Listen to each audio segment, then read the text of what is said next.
Let's talk about this. One of the things that the Foresight company's done for the industry is a study. And tell us about this live streaming and physical attendance. 40% of consumers expect live streaming services to be available permanently. What's this about? Well, Adriane, I think it's a great point to raise. Number one, people come into this industry, people become funeral directors because they're caregivers. They're people, one of the terms that people use is the final responders, dealing with people in their most difficult, some of the most difficult and vulnerable times of their lives.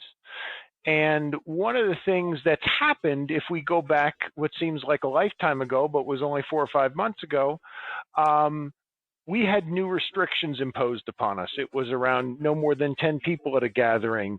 The world around us changed dramatically almost overnight.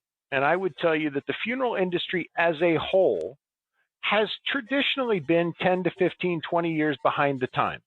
And by that, I mean from technology, from the internet, as you pointed out. So generally, it's an industry steeped in tradition. And when we didn't have that option available to us to go and attend a service, to make the arrangements the way that we traditionally have, we were immediately accelerated into what I would call just more the current times.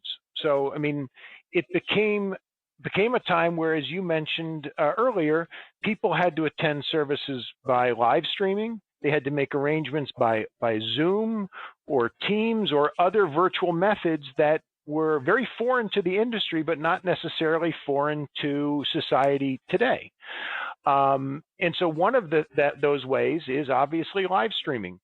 And what we've seen from our study is that 40% of consumers across all age groups, demographics, are expecting live streaming to be available as part of the standardized offering, and only about 20% of the people, 21%, are willing to pay for it. So what we've seen is the expectation of the consumer has changed dramatically.